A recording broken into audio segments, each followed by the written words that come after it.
Hello and welcome to another video.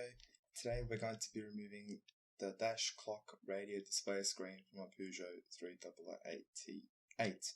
Starting with our top vents, we're going to partially remove the vents, get in between the vents and the dash with a metal flathead screwdriver and just lift it upwards. You do not have to take this out completely. Next, be very careful, you do not want to damage any of the parts. Get in between the screen and just gently pull out one side first and then do the same with the other side as it's only held on by clips. We need to remove the vent so we can have space because it holds the top part, otherwise this is pretty much how to remove.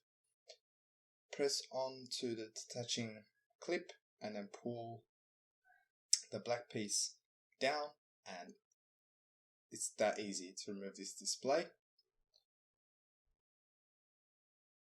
The clips on either side are these small ones, so you want to be careful whilst removing the display. Putting it back on, we will first attach our plug. Put it into place and then lock it with the black part of the plug, which is a locking mechanism. Now putting it in first, then push it into place, and then push the vents into place, and that's all it is.